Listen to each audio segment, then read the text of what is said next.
Welcome, everybody. Good to see you.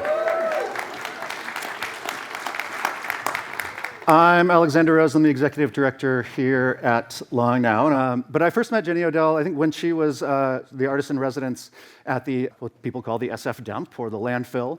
And it was, she was doing these insane collages and really great observatory work on what we often think of as trash, or what we often think of as the mundane. And she has made a career now out of observing the things right around herself. And I believe the proposal for this book was done before the pandemic, but of course the pandemic made for a perfect moment to observe the things closest to us.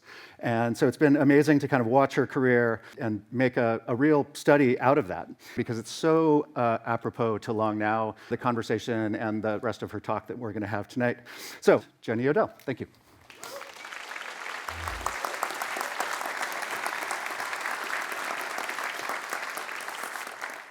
Thank you so much for being here. Thank you to the Long Now for hosting me. And besides the fact that there's a lot of overlap between what I write about in my book and the type of thinking that the Long Now does, this event is really meaningful for me because my work is very based in the Bay Area, and this is a Bay Area institution.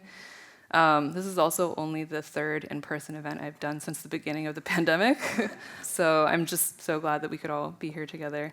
This book published today, which means I've been doing a lot of interviews, and one of the questions that I get asked is why I chose to write about time. And I've been finding it a little bit hard to answer that because I don't feel like I ever really chose it, or I don't remember choosing it. Perhaps the best way to explain my choice is with this image from the photographer Alan Grinberg, who lives in Pacifica and was kind enough to let me use this in my conclusion in the book. He took this during the King Tides a couple years ago.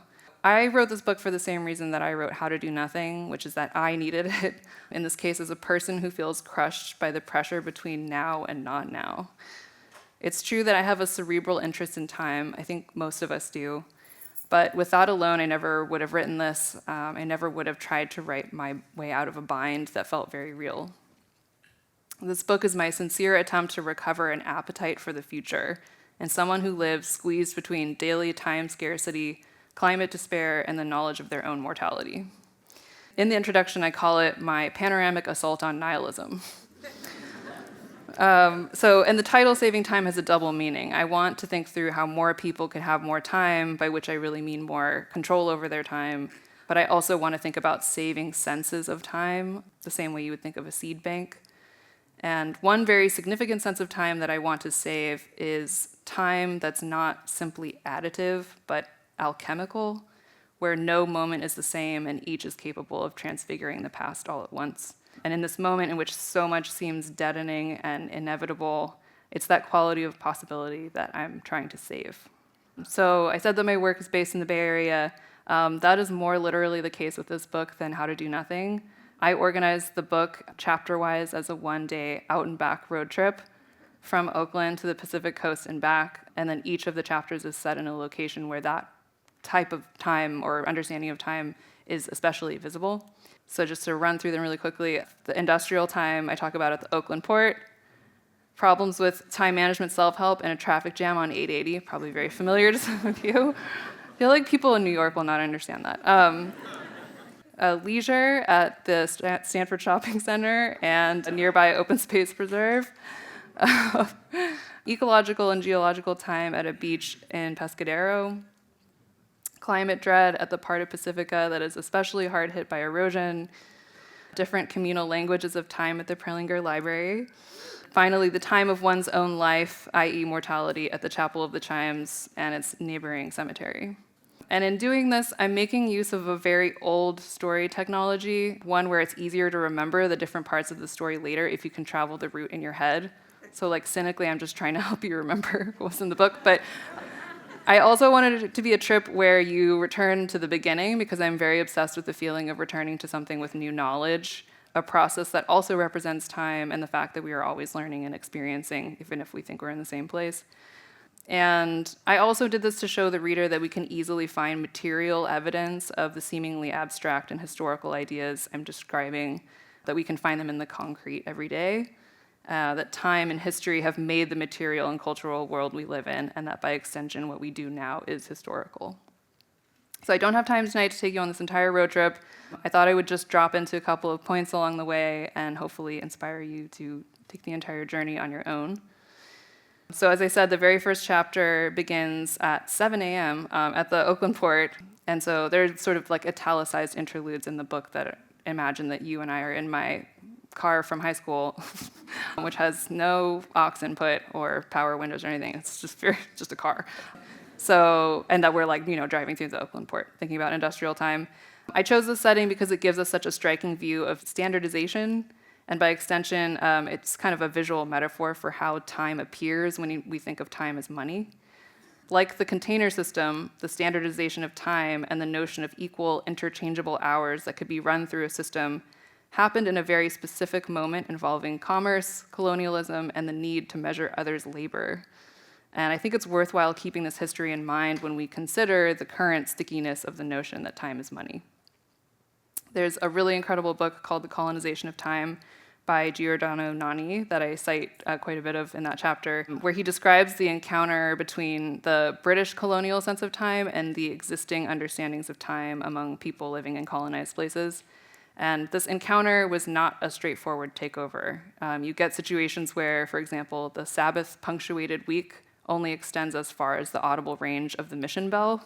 But I want to read a little excerpt that Nani gives us from a late 19th century publication. It's from a South African mission, and it's essentially a piece of cultural propaganda about time.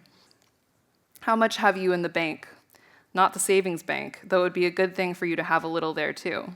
This bank is a better one. Perhaps you have nothing to put in the savings bank, and you think you have nothing to put in any other. You are wrong. You may be putting money in every day.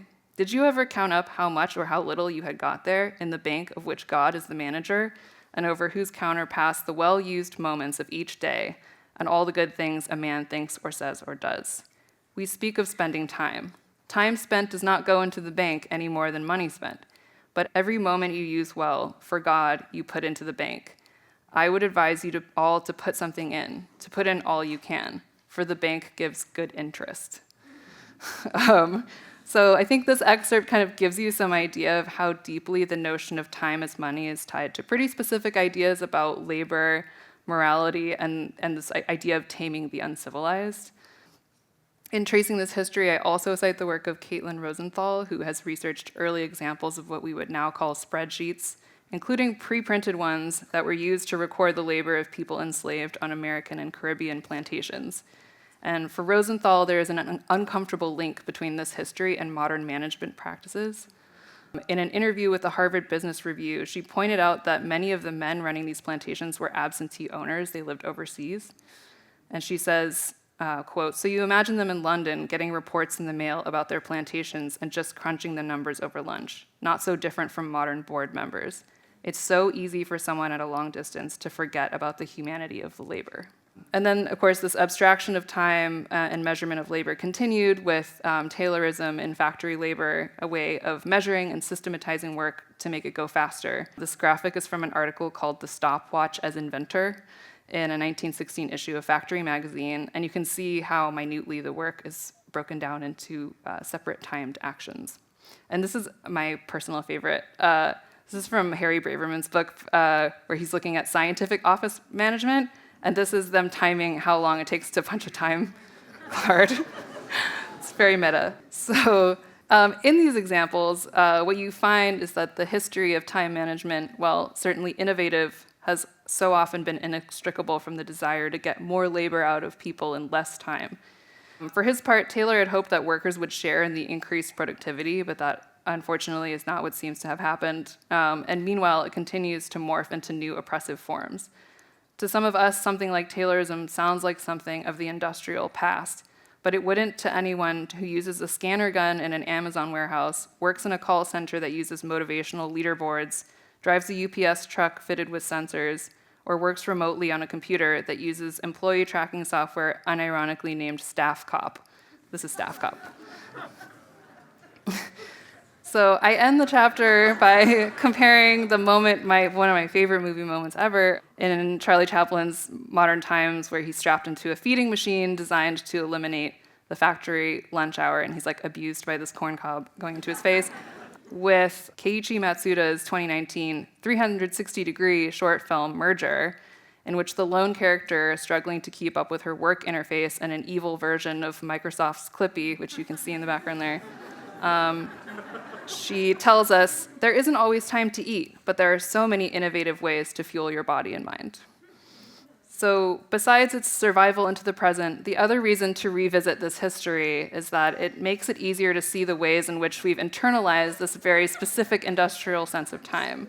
This is from Increasing Personal Efficiency, a Prelinger Library find. And it's a 1925 book that attempts to very literally apply Taylor's principles to one's own life and thinking. So in this view, you are both factory owner and factory, and the hours of your life are your material. And I trace this also to the present, specifically to a group of content creators I refer to in the book as productivity bros. This is an image of a product called the Mastery Journal, where you are evidently both master and mastered, logging your progress on 10-day productivity charts. So these and other forms of time management show that the idea is very much still alive, that everyone has 24 fungible hours in a day, and that those who fall behind simply aren't using them in the right way. And that furthermore, life is a zero-sum game where my getting ahead can only mean your falling behind.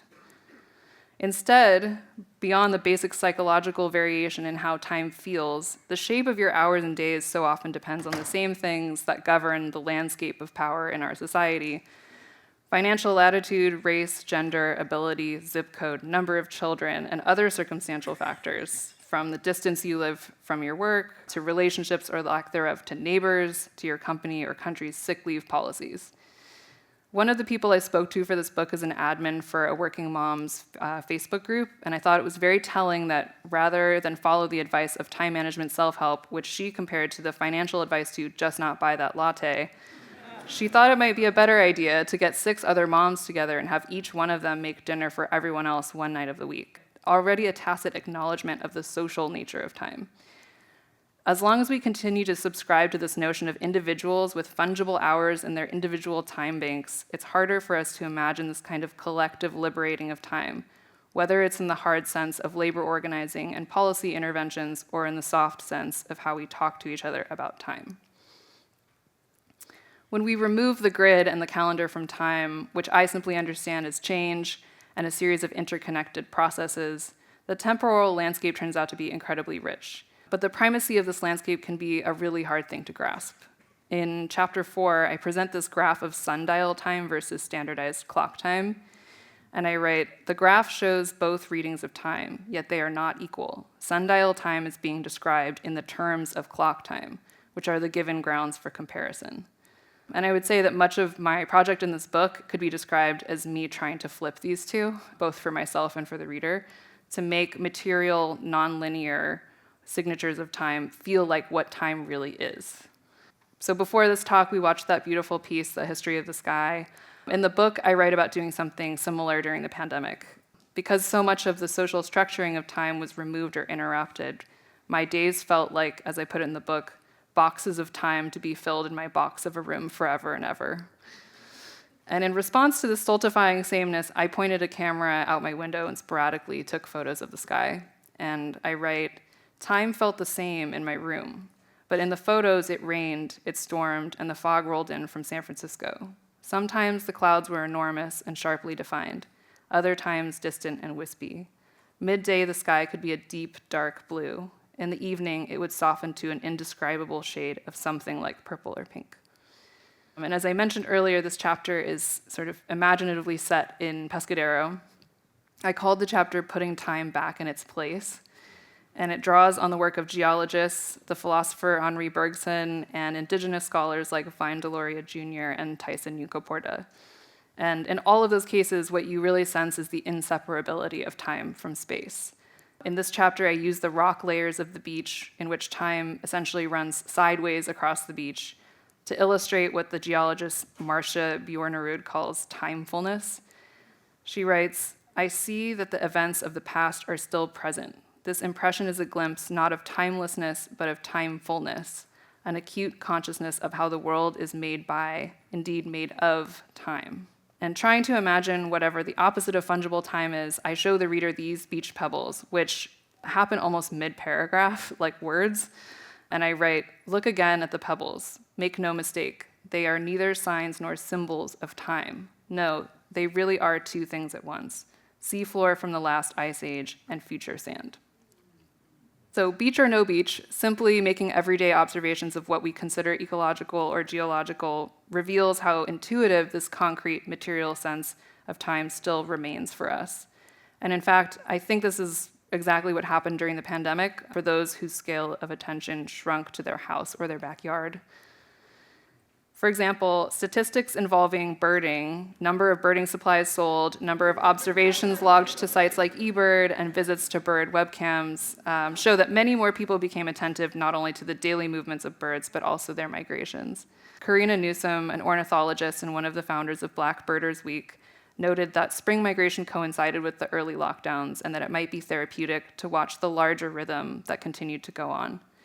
In our stillness, other movements became more palpable. For me, one important clock ended up being an individual buckeye tree in a park that I always walk through. This tree grows leaves and flowers in the spring and goes dormant in the late summer. But that procession is uneven across the region, across a grove, across the branches of the same tree, or across the surface of a yellowing leaf. The body of the tree itself is also a record of the past, since the buckeye's ability to go dormant is an evolutionary response to a change in the climate 3 million years ago. And so I write, "What is a clock? If it's something that tells the time, then my branch was a clock. But unlike the clock at home, it would never return to its original position. Instead, it was a physical witness and a record of overlapping events, some of which happened long ago and some of which are still occurring as I write this." And those images are also in the book.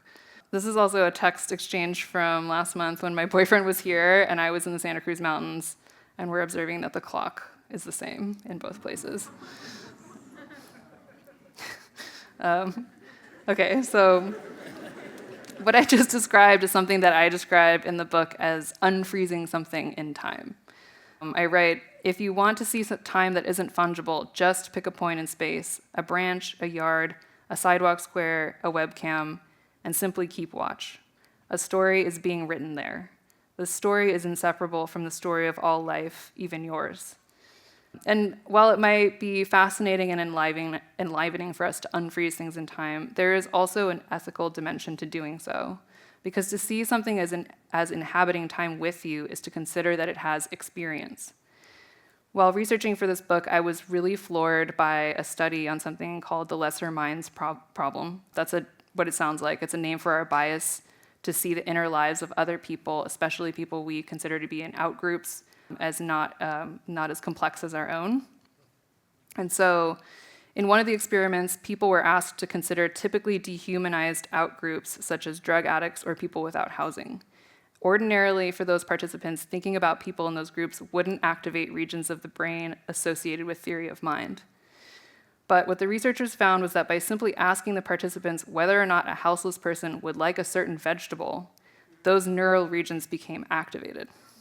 In other words, and in my interpretation, the question about the vegetable presumes a person with preferences and desires.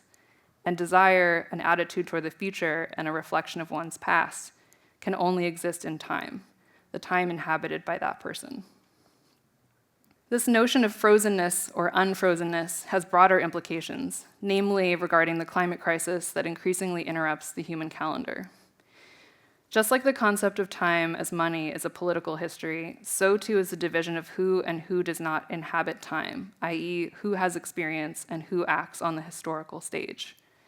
The Jamaican theorist Sylvia Wynter has written about how the Western notion of man versus nature defined man against colonized people who were characterized as timeless, backward, or less progressed, part of the similarly timeless landscape, and in my formulation, frozen. In that same book I mentioned earlier, The Colonization of Time, the author quotes a letter from the daughter-in-law of a British missionary in what is now South Africa, in which she writes, "You must know that today we have unpacked our clock and we seem a little more civilized. For some months we have lived without a timepiece. John's chronometer and my watch have failed, and we have left time and been launched onto eternity. However, it is very pleasing to hear tick, tick, tick, and ding, ding." For me, this suggests an important connection, that the same framing that has allowed us to juice the supposedly inert, non-experiencing natural world dry is the same one I mentioned earlier in which laborers have been juiced of their supposedly fungible lifetimes. It also explains why we feel that there is cultural human time, which moves forward and makes things, and natural non-human time, which is cyclical and insubstantial. It's an echo of that supposed hierarchy of the eternity and tick, tick, tick, and ding, ding. As Bill McKibben has pointed out, the irony of this conceptual divide is that what is thought of as human cultural time actually can't keep up with the changes in what is thought of as non-human time. In that vein, I argue a lot in this book for non-human subjecthood, and that's one of the reasons I rely so much on Indigenous scholarship. Like those scholars and like McKibben, my reasoning is partly practical. I really don't believe that a true holistic response to either time scarcity or the climate crisis is possible without such a change in perspective. But I also want this for us. Both in How to Do Nothing and in Saving Time, I'm really bothered by this idea, and very much informed by my own experience, of people chasing achievement but really wanting meaning and connection among and beyond the human. These are two little diagrams that I find myself drawing different versions of every single year. And they maybe give you a sense of what extension means in the title of my last chapter, Life Extension. That chapter, which is really less about mortality than what it means to me to be alive, starts with a story from a children's book my mom got from a garage sale. It's haunted me ever since I read it. Also, thanks to my mom for scanning it. But basically, a witch visits an impatient young boy and gives him a ball with a golden thread. And if he pulls the thread, time goes faster. And she advises him to use it wisely, as the thread can't be put in any more than time can go backward. Predictably, he pulls it too often. Impatient to go home from school, impatient to marry his crush, impatient to get a job. Luckily for him, and because this is a children's story, the witch returns to the old man, takes back the ball, and lets him start over again. But in our case, no matter how many dividends our time pays, we do not get that chance. As an answer to this anxiety, I look to crip time, a term used in disability studies, to describe the tension between a disabled person's temporality and the clock-based industrial timetables of modern-day society. For someone who fundamentally cannot buy into the system of thinking because it was not built for them, it is perhaps easier to imagine the goal of life as something other than performance and accumulation. There's a really beautiful chapter on crip time in this book, What Can a Body Do, by Sarah Hendren, one of my favorite contemporary writers and thinkers, in which she reflects on her experience raising a son with Down syndrome. The way people equate her son with his diagnosis, in a way seeing him also outside of time, illuminates for Hendren how economic productivity and a life lived along normative timetables and milestones are so deeply entwined with the idea of human worth.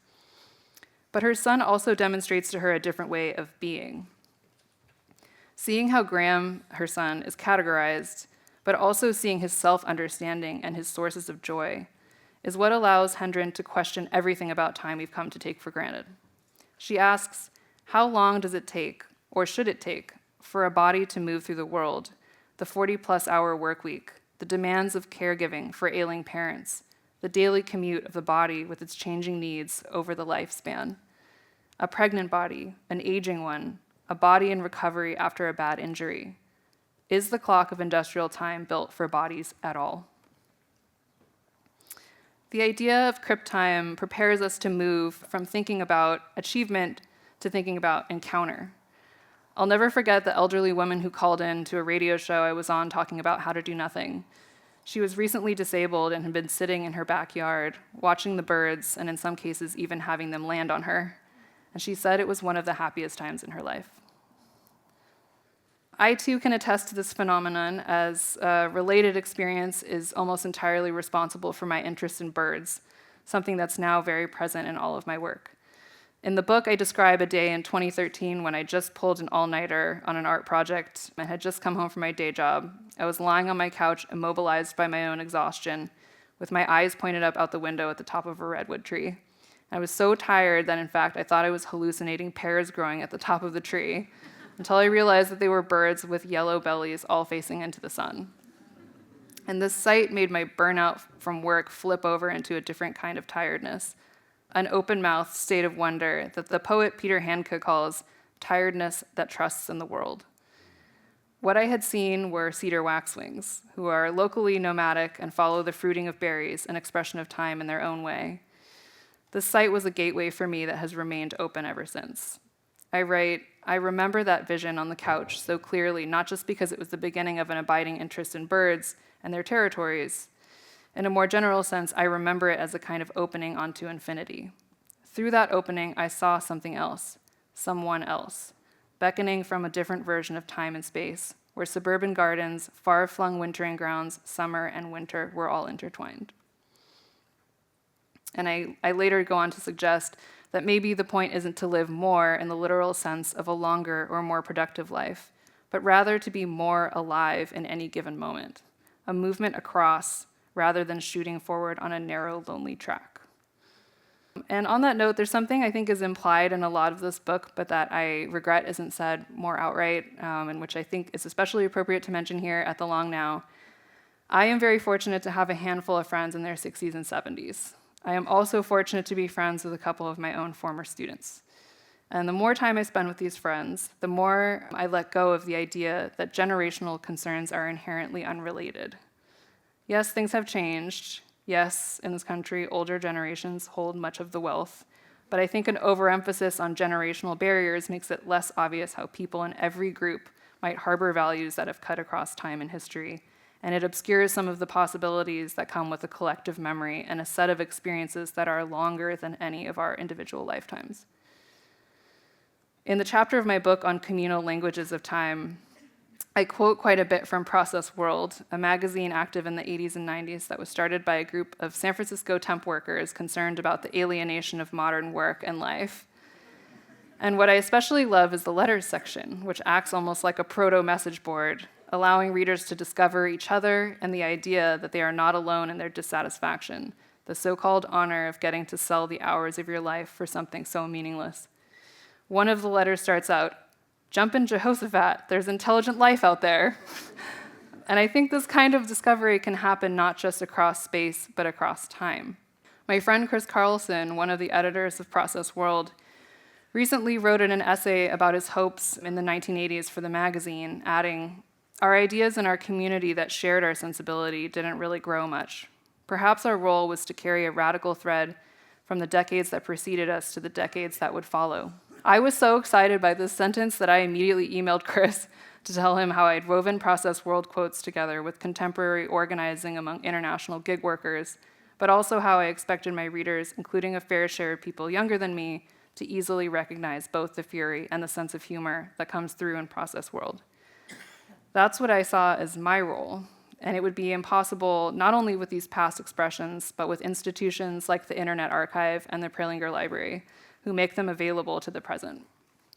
I think the most important technology we've ever had is the story, but stories only work through the telling.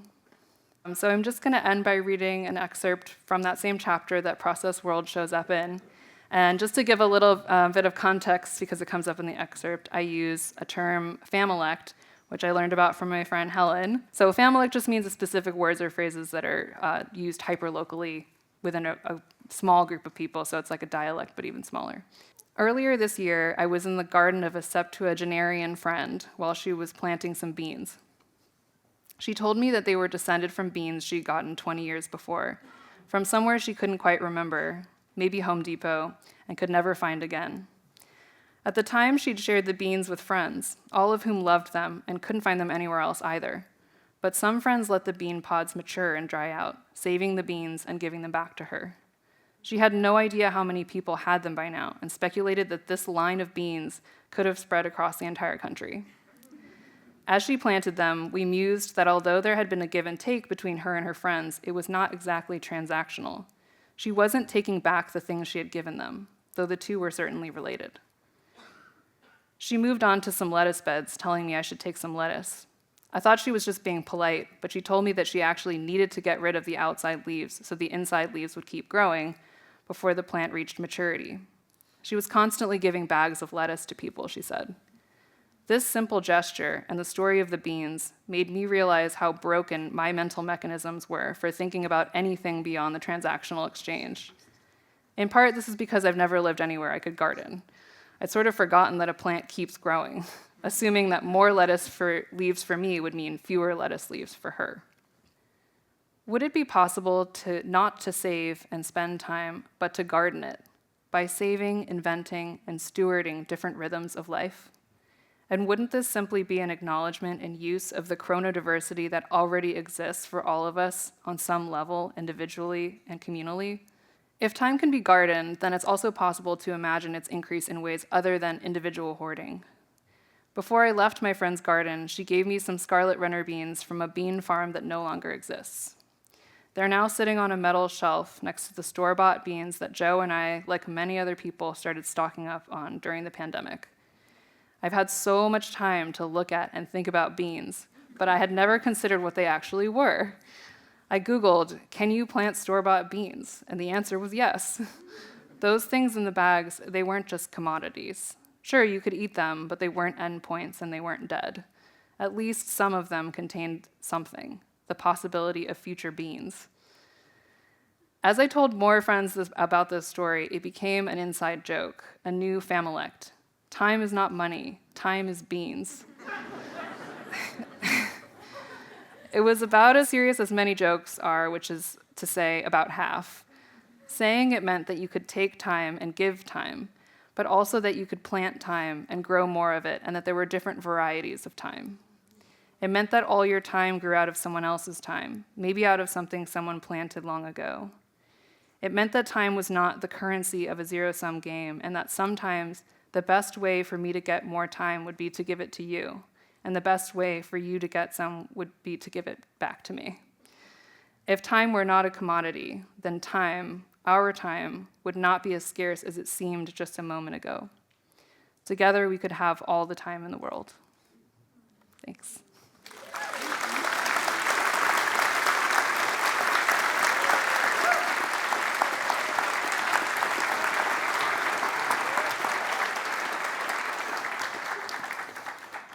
Thank you so much. I think the rest of you can kind of see how, when I started reading this book, I couldn't stop underlining things. I love the way you ended there. It kind of redefines what a bean counter is in this mechanized version of human and commodified time. So it's a perfect thing. And I wanted to kind of loop back around to just the way that you work, and how do you think you came to this idea of observing the things that are closest to us?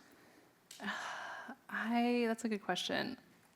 This is a very weird answer, but my mom does respite care for foster families, which is basically like you're a designated babysitter, and she says that she's noticed something with the babies that she takes care of that was also true of me, which was that she said if you push the stroller next to a shrub, like the babies will just like they'll just get in it, like they want to grab it and like put their face in the shrub, and I think like when I was like really little, my mom actually just noticed that I was happier if I was outside, just looking at stuff, like things that were very immediate. And she was also always taking me to live theater because she wanted me to be in theater. But please run off and join the circus. Yeah. So I think it just goes way back. Like I think I grew up, like largely thanks to her, like with the assumption that there's something interesting in front of you. Like I just assume that. Like I don't feel like I need to like wait for it, Yeah, we've also been taking care of a little baby, and like babies are perfect naturalists, and we just kind of beat it out of them for the rest of their lives. Yeah, I know. It's funny because I think I said in an interview recently that like the last time many people like remember the sense of curiosity that like I am clearly obsessed with is childhood. But then later I was thinking about it and like that's not true. I have friends who have children, and I think you re-experience it through children. Yeah. Watching them watch the world is kind of one of the most magic things. Yeah. I've always, as long as I've worked on this project about time, and I've kind of shied away from dealing with time from the front, like the way you have, and it's always kind of so daunting to me And so I'm wondering how you decided that it was something that you could take on, and it's always so daunting to me. Yeah, it is. I know. I was like, why didn't I write a book about table tennis? Like, but then I know that I would find a way to make that really complicated. So yeah. If anyone here has read How to Do Nothing, there's a part of How to Do there's a part of How to Do Nothing where I mentioned being in a cabin with no reception, and I didn't really notice this until I found my notes way later. What I was doing in that cabin was I was trying to write the proposal for How to Do Nothing while I was in the cabin, and I found it, and I had divided the paper in two, and it was How to Do Nothing in space and How to Do Nothing in time. And then I think I just completely forgot about that structure, or maybe the way it turned out ended up being much more about space, because there's a lot of bioregionalism and sort of local ecology in that book. So in a way, I think maybe it was just kind of like a seed that just didn't really, it was just there for a while. So those ideas were there, and then after How to Do Nothing came out, a lot of feedback that I heard had to do with time, people who were I agree with these ideas, but I don't, what am I supposed to do about the time? I don't have time. And I really didn't, that really bothered me, because I didn't have a good answer to that. That combined with what that sort of seed from earlier, kind of those things came together. It's also just I think similarly to observing things, I think I like to write about things that are very immediate, combining things that are from academic disciplines and other research with just the things that you experience every day, or the things that I experience every day. And so time is just very familiar. It's you can't get away from it, and so I think it appeals for that reason. Yeah, and I think it's interesting. At least before the pandemic, you'd often ask people, how are they doing, and the answer is always some form of "I'm really busy," and this kind of fetishization with being overly busy. And I think the idea that you have kind of given people an excuse to not want to be busy, and that slowing down is actually and giving yourself the time, and obviously having the privilege to have that time, which I think you mentioned in the book too, that time can often be a privilege as well. But can you say a little bit more about our personal time and the way that we think about it that way? Yeah. So in that same chapter where I talk about the increasing personal efficiency book with the amazing weather map and the productivity bros, something that I found very useful in writing that, and that's mentioned in the chapter, is this. There's a paper by the sociologist Hartmut Rosa where he describes a hypothetical character named Linda, and Linda is she's a university professor. She's very busy. She describes she's running around. She doesn't have enough time for her students. She doesn't have enough time for her colleagues. She doesn't have enough time to make dinner, go to the gym, and she just feels like a failure because she's always running out of time. And he says the only way that she would experience peace is if she went to a cabin with no reception. And I was reading this and and then he says, isn't this all kind of her fault though? Didn't she bring this on herself? And I felt so attacked by this because I was I'm Linda. And so I kind of use that to make this distinction between Lindas and non-Lindas, but then there's a gray area. But I think I think that's kind of what people were trying to get at, when they were responding to How to Do Nothing. There's a difference between someone who truly has no control over their time and someone who feels like they have no time. And again, I realize there is a gray area, but for someone who actually structurally doesn't have control over their time, the answer does not lie with them using their time better. As the working mom admin, was telling me. But then there's another situation where you just have someone who's deeply internalized that busyness is good, and that more, you just need more all the time. You always need to be getting more friends, more achievements, more, And that Linda character, needs to just chill. Basically. Go to the cabin. Yeah. I think I say experiment with what feels like mediocrity. Yeah. Yeah, I think what's amazing is that time has become it's both the most valuable commodity that we have, and it's also the most easy to waste, or at least what we call wasting, right? And so this, you mentioned banking time, and the way that Western cultures, native cultures, and plants and animals, may or may not follow Gregorian calendars or 12-hour time. But I wondered if you could talk a little bit more about the way other cultures and animals are perceiving time. Yeah, I think it's just it's almost When you look at like the history of how time became standardized and like the idea of like the man hour and all that, it's so narrow. Like when you actually look at the history of it, so like contingent, that it's sort of like everything else around that. It just starts to look like a little sliver instead of like the sort of the norm. And then there's like this exotic way of like seeing time, you know, like it's actually the exotic way of seeing time. And so I think like something that I really admired in the examples that I drew from Sand Talk, which is the book by Tyson Yunkaporta, and also examples from Vine Deloria Jr. are like, there's this really exquisite sense of timing, which I think is like a very, to contrast timing with like the idea of uniform time. Like timing suggests that there's a right time. So not all time is the same already, and then there's the best time to do something. And so like, I think, you know, obviously, in indigenous cultures, there's like a deep attentiveness to like what is happening at any given moment, and like you have to do this thing at this time. And the way that you know that this is going to happen is that this other thing is going to happen, and they're all just like so deeply intertwined. It's sort of like everything is a clock almost. And so I think like that feels much more, I don't know, like it's real. It's based on things that are actually like materially happening in the world. It's not abstract at all. Yeah, I think one of the things that you also get to is this idea of different cycles of, you know, geologic time or climate time you mentioned, and I think one of the problems that we humans have with thinking about things like the climate crisis is that they're out of scale with what we have been taught to value in terms of time as being much faster moving or much more proximate. Yeah. But I wonder if you could talk a little bit about that. Yeah. I mean, I talk about that horrible day with the red sky, which I'm sure many of us remember, in chapter 5, and this that I kept having these nightmares about like a wall of fire coming, and that it was very uniform the way that it moved. It was like it's coming for you.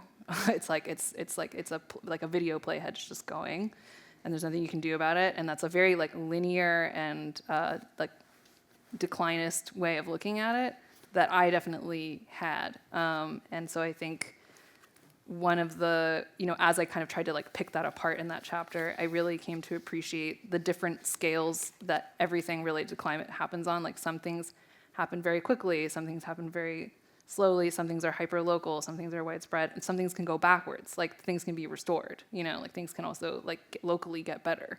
And so like when you, like, it just really helped me to stop seeing it as this like, you know, and just kind of like consider myself as like always every day being in the midst of it. Like every day I just wake up, I'm in the midst of it, I have to respond. And like, that's it, it's just day after day. Yeah. Lesia, I believe it is, asks, how does your relationship with time that you kind of point out as deep, or as you're reading is kind of deep and complex, influence the other relationships in your life? So it's had this one really strange effect, which I did not expect at all, which is that I, for most of my life until recently, have identified as a loner.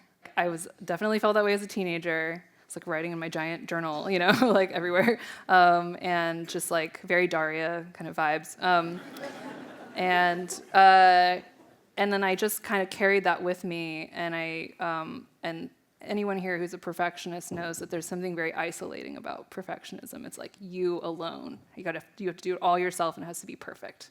And I think as a weird side effect of me talking about, you know, not wanting it to be my time and your time and our time, I recently realized that I am no longer a loner. Like I'm not saying that like I'm around people more necessarily, like maybe I am, but I don't identify as a loner anymore. I identify as like a piece of different relationships with different people, and I feel much less selfish about my time. Like even if I'm like working on something, like I just realized like how much of the work gets done in conversations with people, and so I feel like I really that idea of it not being a zero-sum game, like it really affected me, and like I don't see myself as this like isolated thing anymore. Right. Yeah.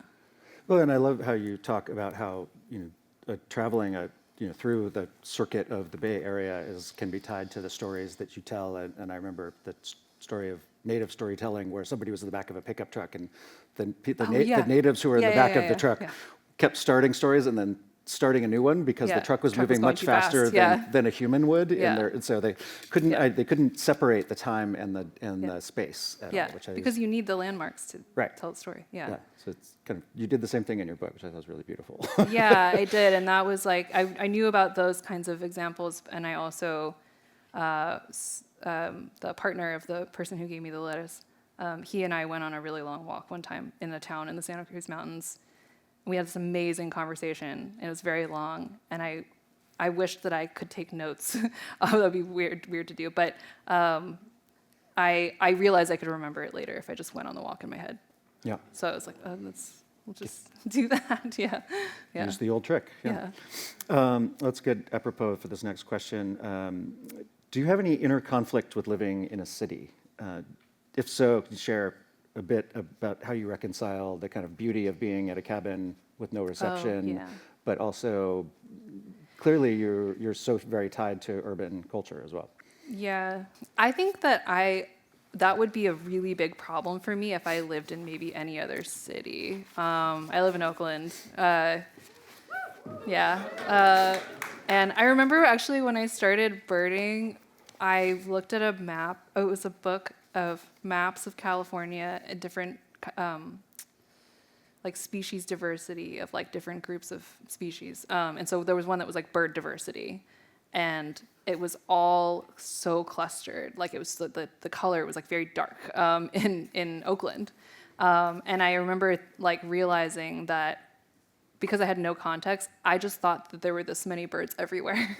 But like no, I just like sort of came into awareness like in a place that happens to have a lot of birds. And so part of the reason it's sort of reconciled for me is that I live somewhere that has, it has parks and there's just like a lot. When I get asked if I go bird watching, I don't go bird watching. I'm just always bird watching because if I leave my apartment, I will see birds. Like I will see lots of birds. I saw them today. So I think, I like to make my occasional trip to the mountains, which we're also very fortunate to live like pretty close to the Santa Cruz Mountains. So I've gotten around that problem that way. I think I don't know what I would do if I lived somewhere else. Yeah, can't move. Nice, and I think the other thing that we have here in the Bay Area is obviously this kind of, and even some of the founders of Long Now were some of the people that helped design the first spreadsheets and things that you kind of mentioned in here that have driven us into kind of commodification of time, and obviously the culture of the way we run companies here is also about not only compressing time, but also this idea that there's an infinite scaling that's possible. But I think you get to this a little bit, and kind of we can't just scale everything in all directions as humans all the time, and we have to kind of pick a right size of things. So I wonder if you talk a little bit about that. There's I think it's Daniel Wildcat, who's an indigenous author that I cite in the Putting Time Back in Its Place chapter, where he's sort of he says that he wonders like what would happen if we were more aware of the personality of places, that like each place has a personality. And as someone who grew up in San Jose, like Cupertino, San Jose, with lots of anonymous shopping centers, like that, where everything sort of like all of the difference seems to have been paved over, I recognize that it's like hard in some places to see the personality or the character of a place. But I am very enchanted with this idea that no place is the same. Like the same way that no moment is the same, like no place is the same. And so I think there's like that's what gives meaning to a place. And so I think like anything that can allow us to be more attentive to that and kind of collect things around the characteristics and the personalities of places is very compelling to me. And Kristen asks, what do you see as part of composing and driving the human compulsion to capture time? This kind of goes back to your previous book of that we seem to want to capture moments in time with cameras and making a tweet about a thing rather than just sitting there and experiencing it. Yeah, I mean, I don't see that as I think it's very understandable. It's like time is always slipping through your fingers. You want to grab onto it. Like, what could be more human than that? I mean, as someone who has always written a lot in a journal since I was a child, I have at times asked myself like if I should just stop writing and go outside and like do the things that are then being written about. like what's the like, Right. what's the divide there? And Barbara Ehrenreich, who wrote Natural Causes, I can't remember the subtitle, but it's really good. It's like Killing Ourselves to Live Longer, Epidemic of Wellness. That's a really good subtitle, and it's a Grim Reaper running on a treadmill. My agent told me that she wanted originally to call it Old Enough to Die, and they wouldn't let her call it that. But That wasn't going to fly off the shelves. no. She does use that phrase somewhere in the book, though, I think. But anyway, that book is an amazing kind of examination of that. Like, what is the calculus of like how much time should you put into trying to have more time, you know? And like, at what point, like, you know, don't you need to eventually ask the question of like what it's all for? Right. And so I think like I just think it's very natural. Like I have that. Like everyone especially if you're like enjoying your life, you like want more of it, and you want to have more of it, like have more like evidence of it. And there's something very bittersweet about the idea of having a really lovely experience that's just going to be over. Like it's just going to be gone, and like you don't have any Truly record ephemeral. of it. Yeah, but then at the same time, that gives it so much meaning. So yeah. Yeah. This is a good segue into Noah's question, which is, has researching for and writing this book changed your feelings around aging and mortality? I know your last chapter is kind of about this to some extent. Yeah, it is. Yeah, I mean, it doesn't make me like, it doesn't make me less afraid of my own death, I guess. But I do think that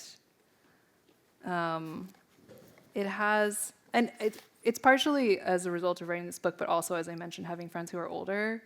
Like it has allowed me to like rest more in the time that I'm in, like the part of my life that I'm in, because like, you know, my lettuce friend is twice my age, and like I see her see where I am, and she just sees all this time in front of me. And like, Right. I just feel like it's today, and I need, you know, and I'm probably thinking about like the past week and maybe the next week, you know, but like she sees me as like situated in the middle of something. And then if I see myself from her perspective, I'm like, oh, I need to really like live this, because I'm not going to get another chance, you know? Yeah. Well, we have another question that's along that lines of, you know, what nuggets of hope might you give to individuals stuck and paralyzed by the isolation and individualization, which is reinforced to us in the way that kind of time is forced on us at this point? Yeah. I mean, like I said, those diagrams that I showed, I feel like I draw them over and over again. I always think it's a different diagram, but it's the same one. And I think that it's hard because everything about our culture really wants to reinforce the boundaries around yourself. But if you can try to like let go of that and really like shift your focus from these like supposed individual entities to ties between them, like what happens when you're with a friend and like you and friend combined, like that is something in and of itself. And there's an exchange that's happening in there, like the beans going back and forth. I think like things like asking for help is like just if you're having a problem as an individual and you ask someone for help, like that is in the zero-sum, like kind of zero-sum game view, that's you're asking someone to give you some, like they'll have less. But that is actually how most like friendships are built, is like you ask someone for help and they help you and they want to help you. And like it's understood that you will then help them. So I think like it's hard, like I said, we're so, you know, used to thinking of like not wanting to, you know, bother other people, or like I'm just gonna like handle my stuff and like you handle your stuff. But I think if you kind of start to think like what is possible between me and blank, like other person, like place, you know. Well, I think you get to this in a lot of ways, this idea of maybe an attention economy that's different than an empathy economy, where, you know, it's less about how much attention we can get for ourselves or give to something, but more about how much empathy and feeling we can give to something. But that was kind of one of the things that struck me as reading this, just like hit me really hard. Like, yeah, we need more empathy and less trying to argue over attention. Yeah, I mean, just think about the difference between getting a lot of engagement on a post online versus like your friend wrote you a letter and you sit down and you read the letter. It's from one person. Yeah. You know, like that feels so different. And it's because they wrote it for you. It's like I had a friend make me a podcast once, which is just for me. It was great, you know. What a luxurious thing. Yeah, right? it had a whole part at the end that was just like birds in Prospect Park, like it's amazing. Yeah. Oh, that's beautiful. Right. I think, your kind of definition of time that you mentioned at the beginning, that, it's this thing that bubbles up and is all around us, and rather than a thing that is washing over us or moving past us, I think that's a liberating way to think about time in a lot of ways. It gives people a lot more freedom, I think. Yeah, and I do think it works against that isolation. There's a quote in chapter 4 from Henri Bergson, who's talking about, he's describing walking through a city that he has been in for many years, and it's familiar to him, and then he sort of has this realization that everything that he's seeing around him has also aged. And he says, like he's describing the things, and he says, like me, they have aged. And I think about that sentence like so often, like when I'm looking around, like that if everything is frozen in time except for you or for humans or the humans you care about, that's a very lonely existence. It's like the other things aren't speaking back to you. They're not with you in time. But if everything like you has aged, and it's all aging together, and it's, everything is affecting everything else, like that's not lonely to me, even if I'm alone. Yeah. Right. To kind of wrap up, I know that you are probably daunted by the fact that your book just came out today, and it's really great seeing how much praise it's getting, and that you're probably going to be asked to give lots and lots of talks like this. So we're so glad to have you at the beginning of it. But I'm wondering if you have thoughts already on maybe what you're going to be working on next. Yeah, so it's another thing that kind of naturally grows out of the last thing. There's no way that you can think that much about time and not end up thinking about memory. But memory is not really treated in the book. I mean, I am sort of arguing that like rocks have memory and like, experience is memory, but memory specifically is very interesting to me now, and also what counts as memory. Like I'm rereading Ed Yong's book right now, An Immense World, which is about animal senses.